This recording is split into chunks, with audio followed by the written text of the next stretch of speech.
Welcome back, Screamers, to another episode of Zero.Point Reviews. I am Jeff. I am joined, as always, by Kevsworth, our friendly butler for this episode. All right, Kevin, we got Clue this time. Do you like this movie? Do you love it? Do you not like it? Where do you fall on the spectrum with this one? Oh, this is one of my favorite movies, like truly one of my favorite movies that really goes unthought of for a lot of people, I think. Yeah. But this one has always stuck with me, not since I was a kid, but since I was an adult, like in my 20s when I first saw it, which is completely shameful. It was one of those things at the video store where you see the box art and as a kid, you're like, oh, Clue, that's like the game. Okay, I want to watch that. My parents didn't really get spoof satire beyond Airplane. Okay. So it was kind of lost on them and just thought that it was stupid. Like literally, I remember my dad very specifically saying, that's stupid. It's the funniest fucking thing I've ever seen next to Blazing Saddles. Like, come on. Yeah, this movie's pretty funny by my book. And every time I happen to watch it, I always feel like it's been too long since the last time I watched it. And that makes you think, well, when is the last time I watched it? Oh, a few months ago. Shit. So it's got a pleasant rewatchability to it that if you don't watch it, even for just a little bit of time, especially for me, is that it always feels like, man, I don't watch this one enough. Like, I've seen this movie so many times through the years. Never had it on VHS, but I had it on DVD, and I, of course, have it on Blu-ray. And this thing could use a brand new transfer. For all you physical media nuts out there, like, this movie needs a much better edition. But quite frankly, this movie is so much fun. I've seen it on cable so many times. Whenever it's on cable, it's like Tremors. I'll just start watching it. Oh, it's a Paramount baby. So Lord knows who could pick this one up. Well, they may, because Paramount is putting more and more movies out on 4K, doing anniversaries. Their home video selection and physical media is doing pretty decent, but they need to do more of these. Like, we're getting more Planes, Trains, and Automobiles on 4K. They got a bunch of other movies, Trading Places, things of that nature. Come on, cycle around to Clue. Barbie just was a hit, and this was the only board game based movie that was ever a success until Jumanji in 1990, whatever it was. But it wasn't, was it? Like it came in under budget, I thought. Which one? Clue. Oh, yeah, I don't think this was as successful, but in my eyes, this is like the best board game movie ever made. Yes. Oh, God, hands down. And they've been trying for years to get a Monopoly movie running, and that's never going to fucking happen because nobody wants to put the budget towards it. And how do you make a story based off of fucking Monopoly that's not already a political thing or a financial thing? Like, what are you going to do? Cast an Epstein in the movie? Like, that's not going to work. You know who they ought to get is fucking Alec Baldwin to voice Leonardo. No.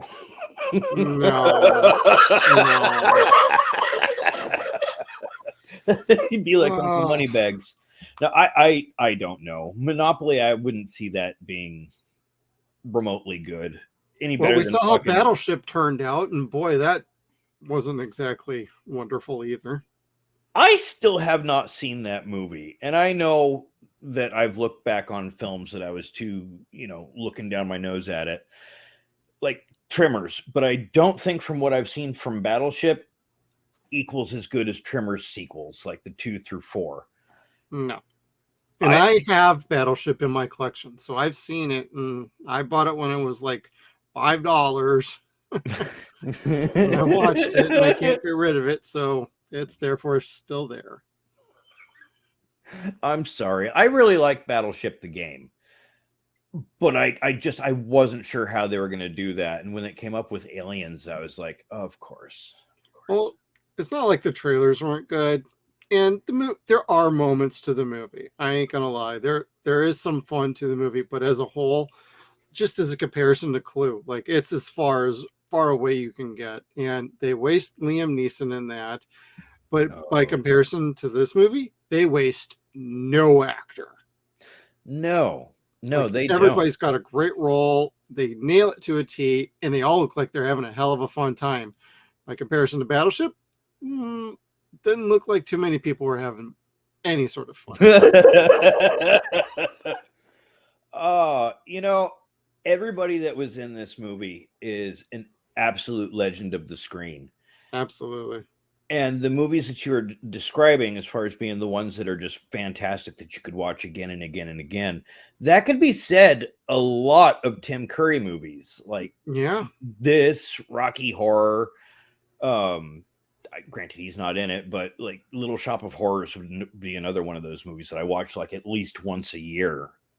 Legend. He's in Home Alone 2. I know it's not great a sequel, but it is worth. It is still fun to watch that one. Just saying. But he's also, Legend with Tom Cruise before he went crazy. Congo, man. He's in The Shadow. Congo. Is he in Shadow too? Yeah, he was in Shadow, but he was a little bit more built up. He was a little. That's right. That's right. But he was still just as wonderful to that movie as anybody else was. Oh, sure. Like, I'm a big fan of The Shadow, and you brought up the name that shall not be named because of itchy trigger finger syndrome, but very well. But I love that movie. But anyway, Tim Curry is fantastic.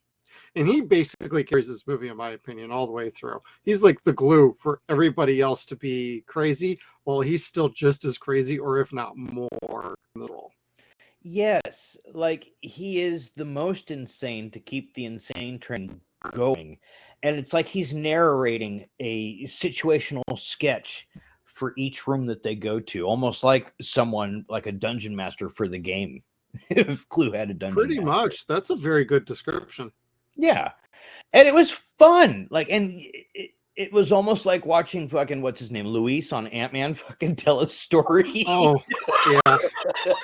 Well, and I've heard that because he's missing out of the third one, it certainly feels like he's missing it because you don't have a Luis moment in the movie. Why? I have no idea. I still haven't seen Quantumania. Not going to, but I'm just saying you brought up Luis, and it's like, well, he's not even in the third one. Mistakes. Anyway, there's our next point. Movie, though. What's that? No mistakes in this movie, but you might. Oh, can you still hear me? Okay. Yeah, but there's no mistakes in this movie, even though you could probably poke holes in the explanations at the end. But we'll get to the different endings when we get there. Oh, sure. And you know what? Speaking of the different endings, I think that's one of the things that probably made my parents think that this movie was stupid. Because when this movie was released, it wasn't released with just all the endings that you see on video now. It was one ending per theater, per reel, every time it got sent out to a different theater. Right. So you had to go to like, what, 2-3 different theaters maybe, if you wanted to catch all the different endings. Yeah, because back then, it was one movie per theater screen. There was no, oh, hey, there's 4 different screens running the movie throughout the day, so I could go to one different at different times and maybe catch them all. Nope, that's not how it worked when we were growing up. If it was a duplex, they ran 2 movies. If they had 4 screens, they ran 4 movies. That's basically how it ran. Pretty much, yeah. We had the Granada Theater in Hollister that was like that. And okay. I want to say that's probably where I've seen most of my movies, like the cool ones in the 90s, like Die Hard 3 and Mortal Kombat, the cool movies. Oh, yeah. Well, Clue is a movie I wish I could have seen in the theater. I think I would have had a blast with it, even if it was just one of the endings. True, because none of them are bad compared to the others. Like, they're all entertaining, they're all fun.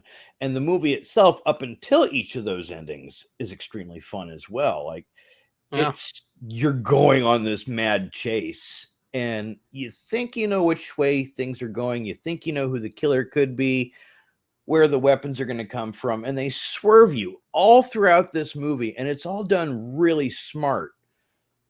The whole while they're doing shtick jokes, like true vaudevillian shtick jokes that are just amazing. Oh yeah, even like when they were moving the bodies and throwing them over the couch edges and whatnot, and Christopher Lloyd's getting squished between the 2 dead people. I mean, there's plenty of physical gags, there's plenty of visual gags, like, and nothing is so out of place. There's a reason why this thing's rated like PG, if I remember right. I didn't really look it up, but like there's no swearing in this movie. Yeah. There's no raunchiness to it, even though the push-up bras were working double over extra time in this movie. But there wasn't too much risqueness going on beyond the cleavage and the necklines. Yes. Get lost down in them canyons, Kevin. Although, hold on. There was one extra shot. Where is it? Here it is. They had that shot too. Bloop. And the little fur baby next to her is just like sitting there staring like, please don't sit on me, no.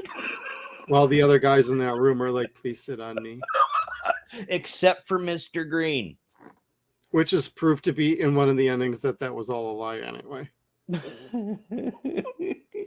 Michael McKean is a fucking gift to comedy. He's so I love fucking him. He's funny. So good. He looks so young though in this role. And the last thing I just saw him in was Better Call Saul, and it's like, oh man, so different, but still equally as talented as ever. And my wife and I just went through Better Call Saul, Breaking Bad, and El Camino, so that's why it's all so fresh in my mind. Fair enough, because I was going to say the last thing I saw him in was Smallville, and that was a long time ago. Wasn't he also in Coneheads? Wasn't he I don't Michael know. Garthonk? Or was that somebody? Or am I thinking of Jeffrey Jones? I'm not sure. Jeffrey Jones, I remember, was in. No, Howard I think the it's Duck. Coneheads. Yep, he's in Coneheads. I remember that. He's one of the main federal employees that trying to bring the Coneheads in for illegal immigration. Illegal immigration. This is not a political statement, so YouTube don't flag us for that. Although this movie makes enough jokes about that a little bit too. What's that? Oh, just like the French maid. Oh, yes. Very risque. And the kitchen cook. Oh, how they end up? Yeah. Okay. Yeah. Well, I don't have anything that expounds too terribly on much of that. Excellent. What do you have that would expound on any sort of thing with this movie?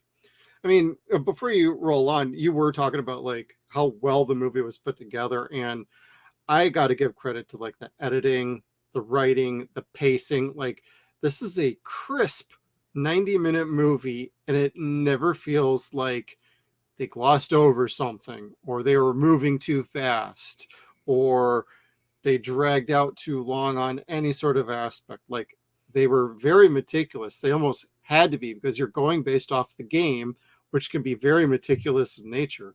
But you also have any number of scenarios that can play through, so you can find out who really killed what, who, where, when, why, and how. And this movie, like, just it went through all the scenarios.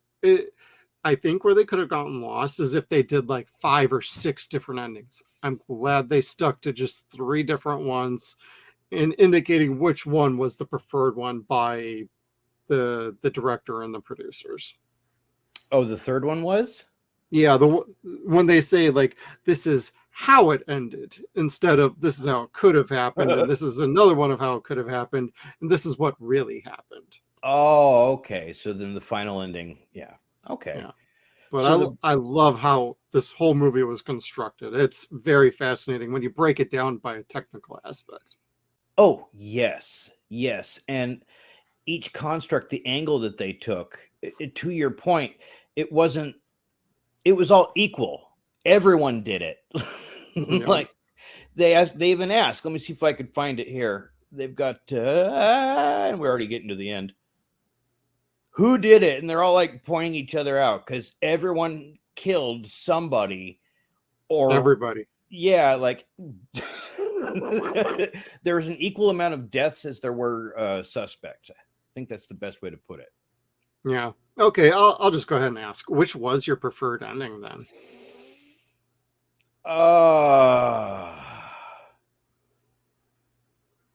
Maybe no.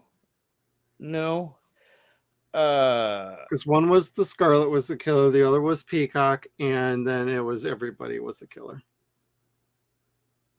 I'm gonna say Mrs. Peacock. Just for this scene here. Mrs. Peacock was a man. Slap. Well, and then doesn't he turn to Tim Curry and he gets slapped by him too? Like he gets double slapped for like you dumbass. Well, see, and that's one of those things. It's like just awesome old vaudevillian type shit. You'd see that with the Stooges. You'd see that with fucking Abbott and Costello. You'd see that with Laurel and Hardy. And it's great. It doesn't get old. Well, it can get old, but it doesn't in this movie because they don't do gags like that more than once. Like if you have to do something more than once, running gags typically aren't that funny. Right. We have to remind me of that all the time. This is true. This is true. But like, I appreciate the care they took to not to overplay or overdo a certain gag or a line. Like even the kind of bickering at times of when they were trying to, whenever the Colonel was trying to get the butler to be like, "Is there anybody else in the house?" And he's like, "No." But yes. And they just keep going back and forth and bickering over semantics and whatnot. But then that same sort of thing does not happen again. More modern movies, they do that. They beat it into the ground. It's not just once, it's not just twice, but they do it 3 or 4 times. And by the time you get to that 4th time, it's like, okay, none of this is now funny. If you did it once or twice, maybe, but it gets overplayed way too much in modern comedies. That's why we have a hard time with modern comedies in this day and age. I would like it if they went back to this kind of style from, I hate to say it, but the 80s and 90s had some really good, fresh comedies. And maybe it's time to go back to your roots and start over again with what worked 20, 30 years ago. It can work again. Most of what worked in this movie probably can. Yeah, I think you could even remake this damn movie now as long as you follow this as a template. Don't make it serious. Don't make it Murder on the Orient Express. Don't make it Knives Out, because that's a more modern version of this, but it's too serious. So you need something with comedy, and you need something with energy, and something that the cast can really like feel themselves pulled into. And you can do it, but they won't. And they would be like whoever owns the rights to the movie, because I've heard for years they were going to remake this. It's never happened. What has happened, I believe, is, and I'd written it in my notes that they could do it, and apparently they already have, is transition this movie to the stage, which is fantastic. Yes. Like that's your signal right there that if this is still going as a stage play, that there is an audience for it. So make it. But at the same time, how do you reboot something like this? Like, this is going to be hard for them to reboot because reboots just suck by nature. Right. I'd actually prefer that they don't reboot this. Do something different. Just, you can use this as a template and just do something completely different. But yeah, I mean, this is just great on its own. It's a classic as far as I'm concerned. I wouldn't even say cult classic, because too many people that I know have seen and loved this movie, or they even own it in their collection, and they don't have much of a collection. I have an enormous collection and I own it. Mine's back on the shelf. I usually put it up on display, but I didn't remember this time. I have to hide mine from my wife. Like there are certain movies that I truly love that my wife's like, stop pressing play.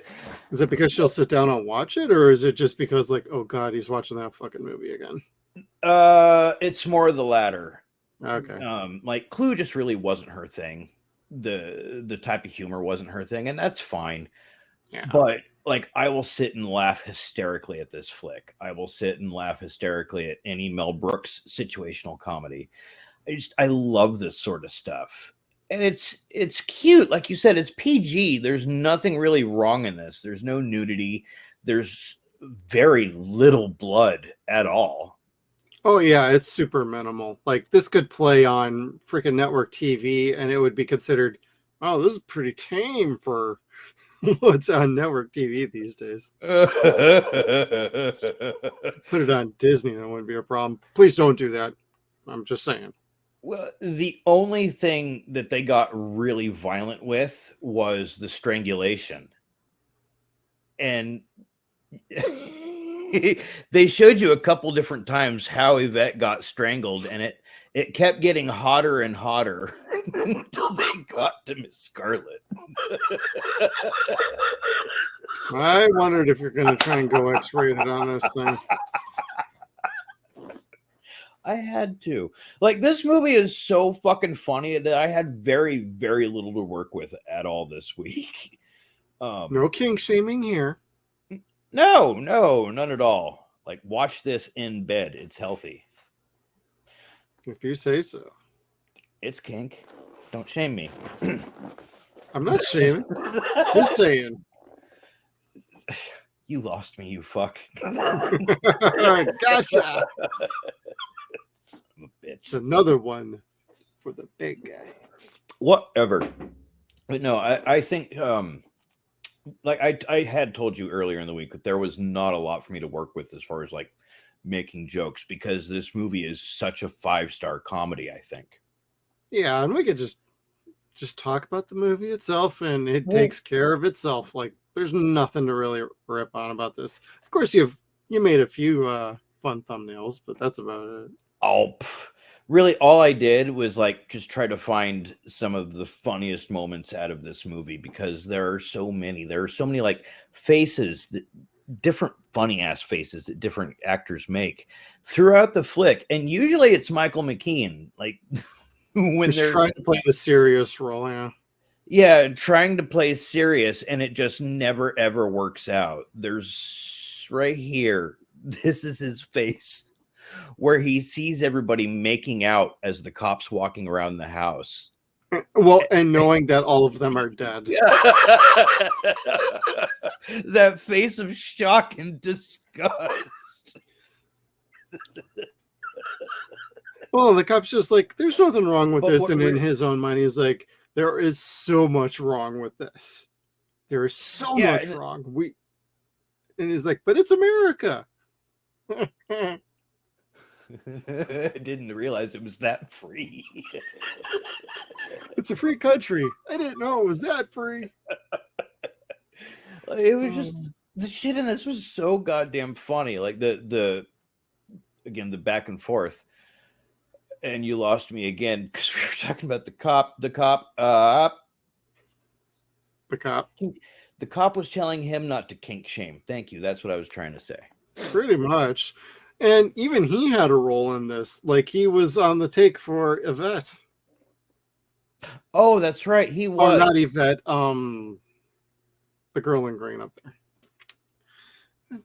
Miss Scarlet? Yeah, Miss Scarlet. Because he was taking bribes from her to look the other way. Oh, that's right. Because she was the DC madam. Yeah. Which is funny. Like, this movie totally foretold Heidi Fleiss. Kind of. I thought it was funny, especially considering like the Colonel's like very much giving himself away that he could be on that film. Well, they had the negatives, and they're like, how could you get in a position like that? And Christopher Lloyd's like, all right, here, let me show you. It can be done. And he throws down. Oh my God, that was great. Christopher Lloyd as a womanizer in this is so gross, but it's funny because it's Doc Brown.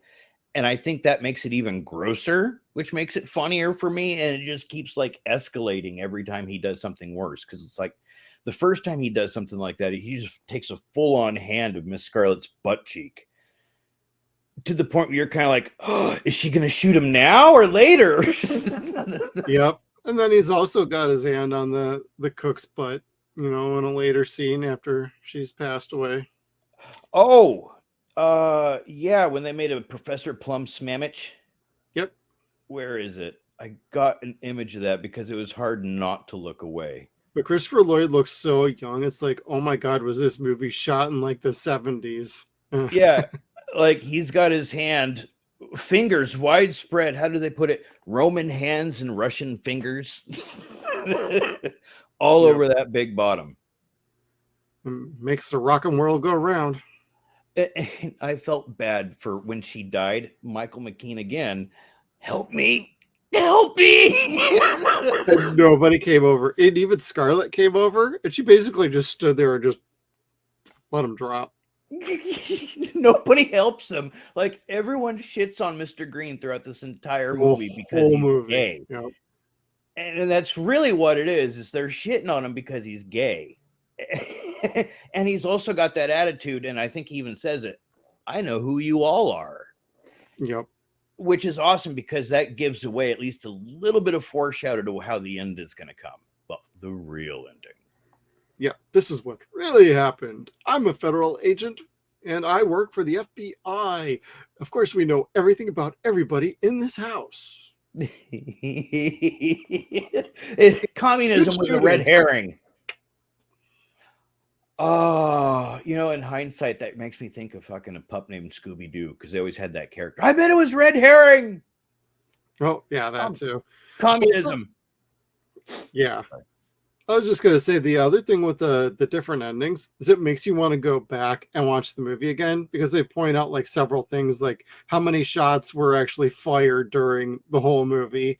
It was 1, 2, 1 and 1. And then they just keep going back and forth. No, it was 2. No, it was 1.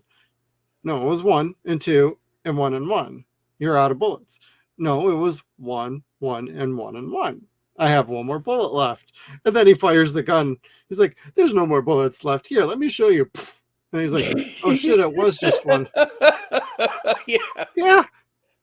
And then how that ends is with the first ending with Martin Mull almost shitting himself because the chandelier drops right behind him. And like the worst things happen to him too. Like scares. He gets all the jump scares throughout the flicks. Like the getting hurt happens to Mr. Green. The shitting their pants happens to Colonel Mustard. Poor Mr. Heart Attack waiting to happen. Yeah. And yet he's always got a drink in his hand too, most of the time. I would too. Shit. Poor fuckers. All these poor fuckers are having like heavy anxiety pills, anti-anxiety. Just don't drink the brandy. It might be poisoned. There's so many gags in this freaking movie. That might have to think about. Oh, the gags? Yeah. That might have been my favorite part. Because that gag, they did it once and it was hysterical, but then they did it a second time. And I know I said you don't do things a second time because it's not that funny, but this, him imitating Mrs. Peacock behind her for the second scream, Yep. As he's jumping up in the air, freaking out, kills me. That worked though, as though it's not like they overplayed it. No, they didn't, because this was the original Luis explanation, and I think this narration goes on for what, like 10 minutes just for the first one.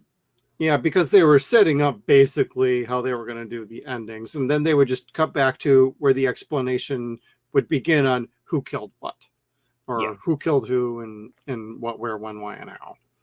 Yeah. And doing that, I wish it would have showed people back then. And again, I think it went overlooked because people looked down their nose at it. This was set up not just so much as a comedy, but as a good mystery movie. Oh, yeah. Multiple mystery movies. It's with the 3 or 4 different endings, then everything had its place. Everything had a possibility. This was one of the first examples of string theory in movies, which was neat as hell. I don't think they did this again until Wayne's World, did they? I don't think so. Like the different endings and shit like that. I mean, Wayne's World, you got to see all the different endings in the theater, but I think that is my only recollection of these two, or those two. I think the first time I ever saw the multiple endings was just on TV. I don't think it was on the original DVD. I think a later edition DVD had them. I'm not sure. Mine is probably a later edition because again, it's a plastic case. Yeah. I don't know. Hmm. What is on here? I don't think there's anything. Interactive menus, scene selections. You probably got a trailer on there. There's not much for like extras for this movie, which is a goddamn crying shame because like with this kind of cast, go back now. Like, yo, hit up some of these actors while they're still around, please. I think everyone's still, well, no, not Mrs. Peacock, I don't believe, but like Yeah. Michael McKean, I know I keep going back to him. He's on Twitter all the time, and he's still funny as hell. Like he's an Could get awesome follow. Christopher on board, I'm sure. You know. Also an awesome follow. Yeah. And I think Go down the list. he's touring right now too. I think on the con circuits, they're doing a Back to the Future thing. Oh, that's right. I kind of heard about that. Yeah. Yeah, they've been doing a lot of publicity that I've seen for it. It's kind of neat. Makes I'm me feel wondering if- really old. Yeah, I could see that. It also makes me wonder if there might be some news coming about Back to the Future in some way, shape, or form. I don't know about like a movie or anything like that, but it must be building to like an anniversary or something. How terrible would it be if they remade that and it had him going back to the 80s or 90s? Nope, I'm going to rewrite a new ending and we're going to go back and re-explain it. It didn't happen, never going to happen. So back to Clue. Doc Brown goes back to the 80s to do a Clue sequel. Okay, so let's circle back to the beginning. When did you first see this? And what made you want to watch it? Probably junior high school. I saw it on cable TV. It was probably USA Channel because I was watching like wrestling at that time, and it just happened to be on at some time. I don't know, but I'm pretty sure I saw it on TV first. That's cool. That's cool. And there was, like you said, there was nothing to edit because it was all PG. Correct. So, but you had to wade through the commercials, but that wasn't really a problem. That was how we knew TV. Yeah, right. That was your pee break. Yep, pretty much. Or time to get more food. Exactory. Or more soda at that age. Or more soda. The Jolt Cola was strong those nights. Yeah, or Mountain Dew, Pepsi, whatever your beverage of choice was. Oh. There was no energy drinks back then for us. It was soda, man. And goddamn, the Mountain Dew and the Jolt bingers, those were as good as cocaine benders for kids. I remember that. We used to do that with like horror movie binges at my friend's house. Like, okay, constant Jolt Cola with like Puppet Master movies, the Exorcist trilogy. Yeah, so we figured out that part 2 sucked. But anyway, True. Clue. Again, I had never seen it, missed it throughout my teens, didn't see it in high school. And I want to say I'd happened across it at a Best Buy in Riverside, California after work. And I was like, you know what? Last time I saw that was on a Betamax box. And I was curious. I'd been curious. Picked it up and cried laughing so hard that I was seeing what I was seeing. The jokes that they were coming up with and just how fucking quick those one-liners were and the comebacks. And then I was mad that my parents made me miss this shit for so long. And I wish they would watch it. Not so, well, I wish they would have let me, of course, but I wish they would watch it now because this is truly an enjoyable film. And if anyone's ever thought about watching this, not thought about watching this because it looks stupid, give it a shot. You will have splitting sides from laughter. Yeah. I know some people would argue that this is like the definition of a cult classic. I consider this more of a classic, not so much a cult. I mean, yeah, it's not this massive hit that everybody remembers, like, say, Back to the Future or, anything else that any of these other actors have done. And they've all had a very storied career, but this is a classic to me. Like, this ranks with like Trading Places for me. This ranks with others, but I don't know. It kind of depends on your loose definition, but everybody should be made aware of this movie and how enjoyable and fun it is. like I said, it's a very crisp 90-minute movie. Can't go wrong. You can chill with popcorn. You can try and think about things and try and find like the Easter eggs all the way through. Who killed what with who, what, where, when, and why. And by the time you get to the endings, you're like, oh, I didn't think about that. Oh, I didn't think about that one either. And that doesn't make any sense. That there's no way that could have happened. Oh shit, maybe I need to go back and watch the movie again. But I know there's like this place on IMDb about goofs, and there's like some other websites about that break down the whole Clue endings and how certain deaths couldn't have happened the way they were described in the first, ending. Oh, I mean, there's all sorts of things like that. But if you just, I would not recommend checking those out before seeing this movie. See the movie first, then you can go have fun. But you're gonna want to watch this movie a second time. I'm telling you, you're gonna have a great time with it. Everybody's just fantastic. Writing is awesome. Dialogue is quick and snappy, and just there's such a chemistry with all of these characters, even the ones that barely talk. It's just fantastic. My favorite one line, well, it's not a one-liner, it's back and forth, is between Colonel Mustard and Wadsworth. And that's where he asks him a question about J. Edgar Hoover, I think. And he says, "Can you keep a secret?" "Yes, so can I." And just turns away from him. Yeah. Like, that is like an So it's like, epitome how dad did you joke. know? Can you keep a secret? Yep. So can I. It's I cute. don't tell anybody anything. I mean, you Yeah. pick up that kind of thing, and it's like, that's excellent. I mean, people talk about, or I see like posts that get done on Facebook or Twitter. It says, "What's a movie that you've seen at least 10 times or 10 times?" Like 10 is a lot for people. Is that true? 10 is a lot for people. I watch this once a year. For some people, kind of depends on the movie and what you're talking about. But if you're saying you watch like Oppenheimer like 30 times, you might be like, wow, that's kind of excessive. But you tell me you've watched Clue 30 times in the same amount of time span, and I'd be like, yeah, I could see that. But for me, I could probably tell you I am at least over 30 for watching Clue my entire life. Easy. Yeah. Not even close, because I watched it a lot on cable TV back in the day. And it has rewatchability. Oh, yes, there it are does. certain movies, like we were talking before, that certain comedies will replay the same joke and just beat that horse straight into the ground. One of my favorite movies does that, and that's Austin Powers. Like, you can only watch Austin Powers for so long. Like, most people probably can't binge all three at the same time. Well, it's the law of diminishing returns with each progressive movie.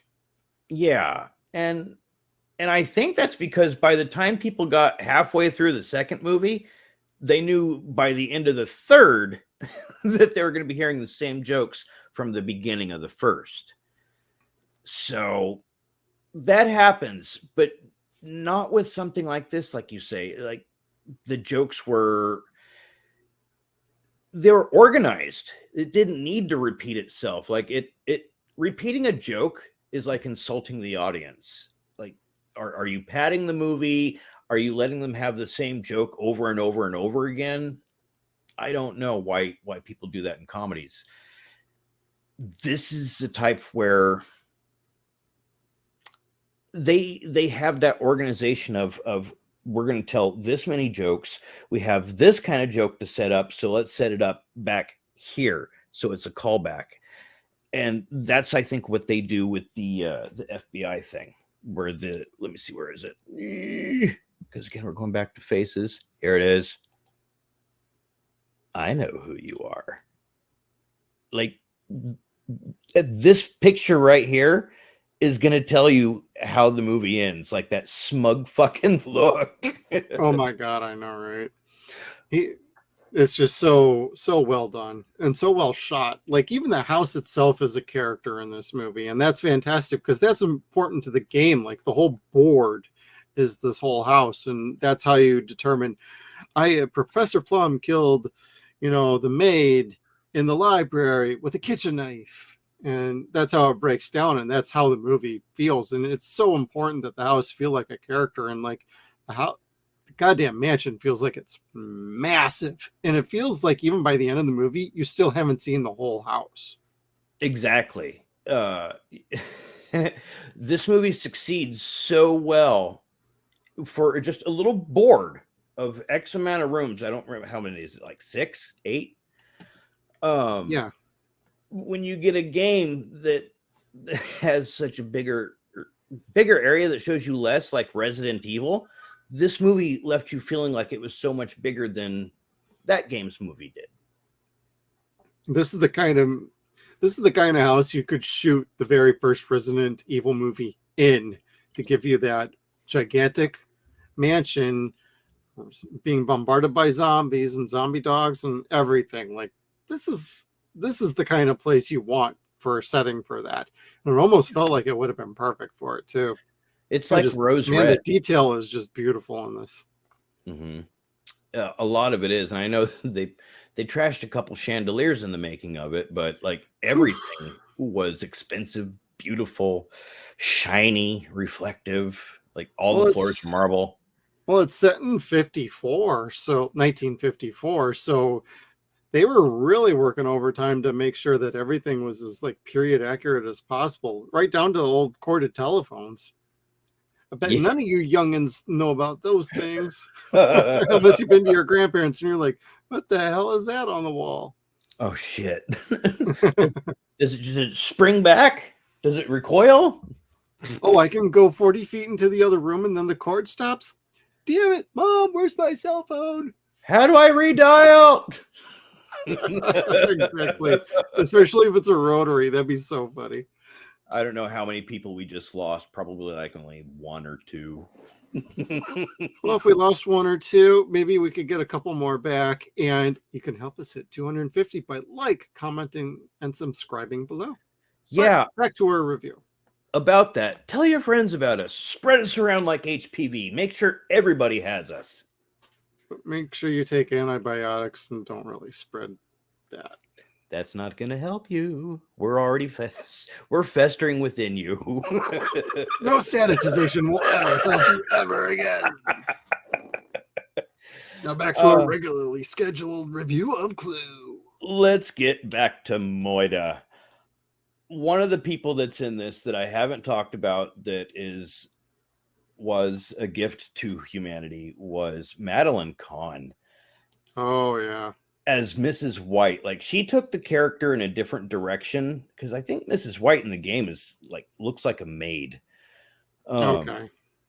She obviously doesn't. She's quite stunning. She looks like she's mourning, like she's just come from a funeral. She's got the black veil, black dress, and she's the Black Widow. And she really is. Her most recent husband had both heads removed, his above his shoulders and below his waist. Oh my God. And Colonel Mustard says something to her to the effect of, you know, you have so many husbands like flies to a spider. And she has this confused look on her face and says, but flies are where most men are vulnerable. The implication on that was not lost on me. Although as a kid, I don't think it really like clicked with me, but as an adult, I get it like right away. Oh yeah, and her innocence, but what was I supposed to do?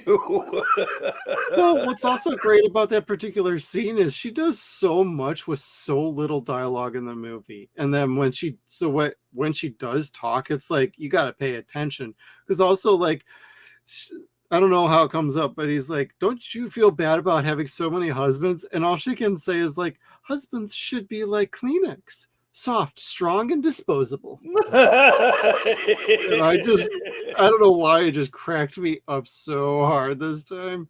And I've heard the line a million times before, but like, I always find something different and funny with every time I rewatch this movie. So it's like, there's always something to get you that you might not have caught before, or if you caught it before, it never really clicked. You were busy laughing or watching something else in the movie.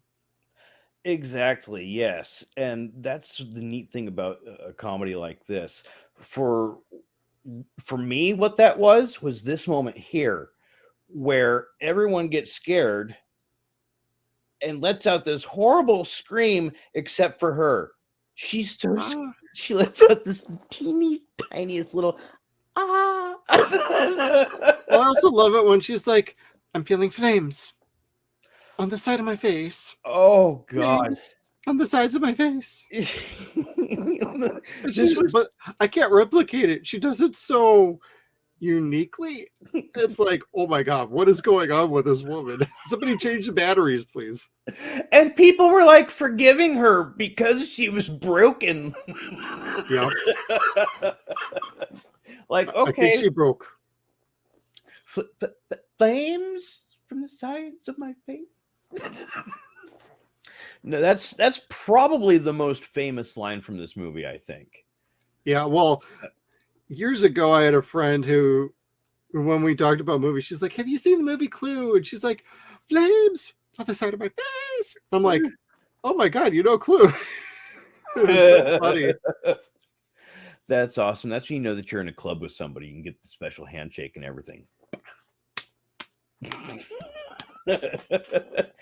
But for all the I don't know, you didn't want to use the term, but all the cult classics that I watched in high school, I'm sorry this wasn't one of them. Like, me and my friends would have loved watching this on the weekends, I'm sure. Yeah. So, and if you want to call it a cult classic, I ain't gonna hold it against anybody. I only do in the sense that it's made a lot of money in DVD sales and retained its popularity, at least with our generation. I don't know about the young whippersnappers these days. I'd recommend it to any generation. Like, it's set in basically 1954, so it's even for us, it's set in a time period well before our time. The only thing that actually dates this movie, aside from them telling you it's 1954, is that telephone. Otherwise, Well, this is the kind cars, of like, oh yeah, they could be collectors. the outfits, The cars. no necklines and cleavage. Miss Scarlet asks Professor Plum why the car stops or why it won't go any further. The car's scared. Sorry, I did it again. That was one that I friggin' heard that was new to me. The car's scared.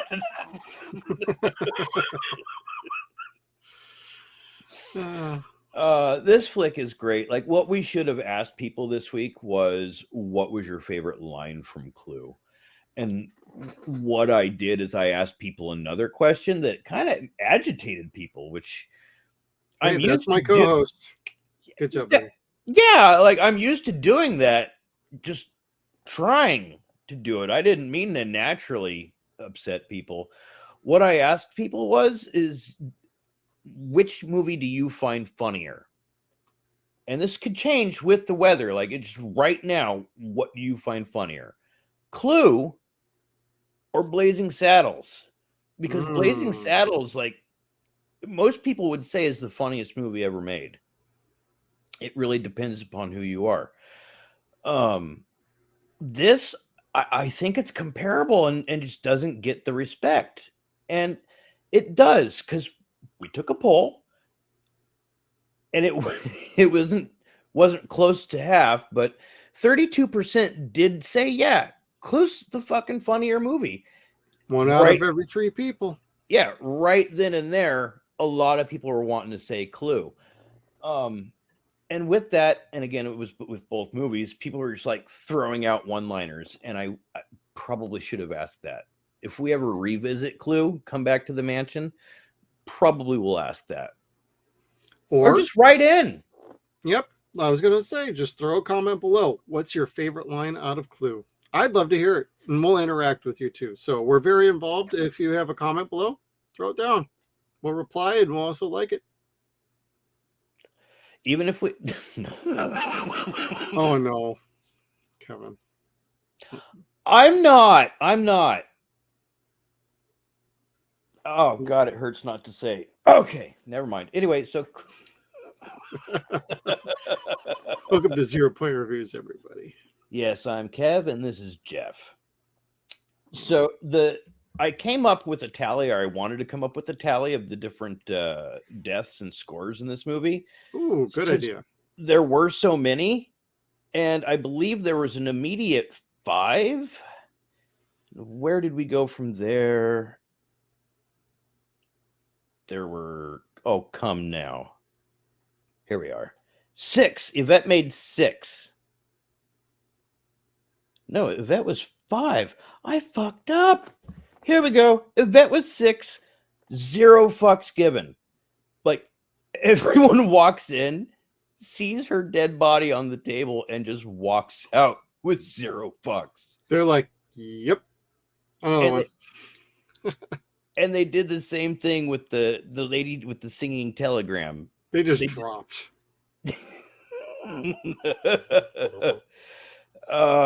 And then the cook, she gets dropped. Well, that was a little more unintentional. They were shocked that the body was gone. Mr. Body was gone. Yep. Mr. Body. So I thought the final score was going to be 7 deaths, 0 fucks given. But apparently the final score comes after the credits roll. Yeah, pretty much. This, like, it was funny for back then. I'm sure it probably bothers a few people now, but the smugness on his face kills me every fucking time. Because again, everyone overlooked him in this movie because he said he was gay. Like, yep. He literally gets the short end of the stick every time. To the point that he didn't want to go with Yvette and they made him go with her. Yeah, exactly. Like he was deep undercover. Yeah, he was the swerve, which was pretty awesome. Hey, you gotta have that red herring, you know. Communism.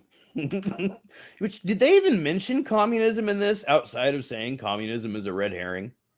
Other than, you know, that line about socialist. My wife was friends with socialists for Tim Curry's wife before she committed suicide. Oh my God. His crying fit. Well, no one's perfect. He's so good. And everyone gasps when he says socialist. Everyone's like, oh, so we've got a murderer, an extortionist, a madam, all these horrible fucking people going over socialist friends. Yep, pretty much. They'd hate the new millennium. Yeah, pretty much. Oh, wait, that generation does hate the new millennium. Never mind. Everybody hates the new millennium. Except for the movies. The movies are way better now than they were back then. To a point. Yeah, as long as they're not reboots of movies from back then. Yep, stay away. Yeah. Leave it alone. Go remake Night at the Museum or some odd thing. You are welcome. No. No. Okay. No, they'll just do Chutes and Ladders as another movie. That's all. That is up in the air, actually, I think. I've heard that. I'll shoot them, then I'll climb a ladder and get away. What game would you make into a movie? None. I'd want to see like Mousetrap, and I guess that would make a better YouTube show than it would a movie. I guess that's the closest thing you could say to Wipeout, or Wipeout would be the closest thing to a Mousetrap TV series. Okay. But yeah, that would be fun to watch. Hungry Hippos, depending upon what you feed them. Well, if that would be an animated one, you can maybe get away with something like that. But as far as like a legit one, I really don't know. I mean, I wouldn't even say Jenga, because how do you make a compelling movie about Jenga pieces unless you turn it into a Ouija board or a demonic device? Well, they did turn Ouija into a movie twice. Yeah, but that's a little bit, I don't know if I'd call that similar or not. Maybe our audience can let us know below what you think of Ouija as a gaming board movie. The closest thing was like Jumanji, or Zathura, but I don't know. I mean, were those games really think prior to the like movies? Board games becoming a movie, so yeah, like they try to make a lot of different IPs into movies, and sometimes it works, sometimes it doesn't. Dungeons and Dragons I heard people like this one more than the last one. Honor Amongst Thieves is better than the first one. Is it? Okay. And both are better than the sequels to the first one. There was a sequel to the first one? 2 of them. With Bruce Payne from Warlock 3. Oh, okay. Well, Skip them. They don't exist anyway. No, that's why I only own the first Darkman movie. Sorry, Shout Factory. Sorry, not sorry, huh? Yeah, Shout Studios. Mm. Sorry, just trying to be correct.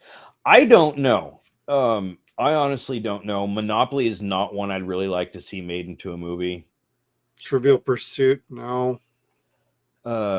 Classic Concentration. Uno, I don't know. Yeah, I can't think of a game that I'd want to go see a movie about. Maybe Shoots and Ladders. He came up with something like severely creepy for it. Maybe Candyland. Yeah. Okay. Yeah. God, I just had one in my head. Dark Tower was a board game, not unlike Dungeons and Dragons. Oh. Long since expired, but they did re-release it via mobile app. Oh, okay. Which I've had on my phone for like 2 years now and never played. But that had some really cool concepts to it as a kid. Okay. Yeah. Interesting. Yeah. So, and last thing I guess I have for you is, who would you have picked to be the murderer if you picked the last ending? I liked the Peacock ending myself, where she was the main killer. I don't know. For some reason, that just made the most sense to me. The Scarlet one felt a little shoehorned to me, but it also made, I mean, they all made sense, but I really don't mind the third one where basically everybody was a killer. And that pays off just fine. I mean, I think I would say I preferred Miss Peacock being the killer. Or Mrs. Peacock. I'm a senator's wife.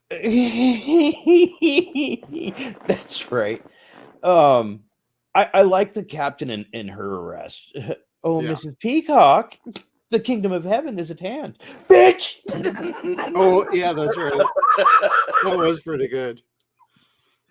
I think I actually wrote that down here. Her arrest was outstanding. Creature of God. Like all the lights coming on at her was pretty goddamn hysterical. Right. Well, and how Tim Curry and everybody were like, we should all just let you go and applaud for getting rid of the evil that was out there. It just I love that. I love that ending so much. The best part of that is when they're sitting there singing For She's a Jolly Good Fellow. Oh, yeah. Madeline Kahn starts harmonizing in the background, which nobody can deny. It was like watching Star Trek V, where they're trying to harmonize "Row, row, row your boat." Oh my God, that was.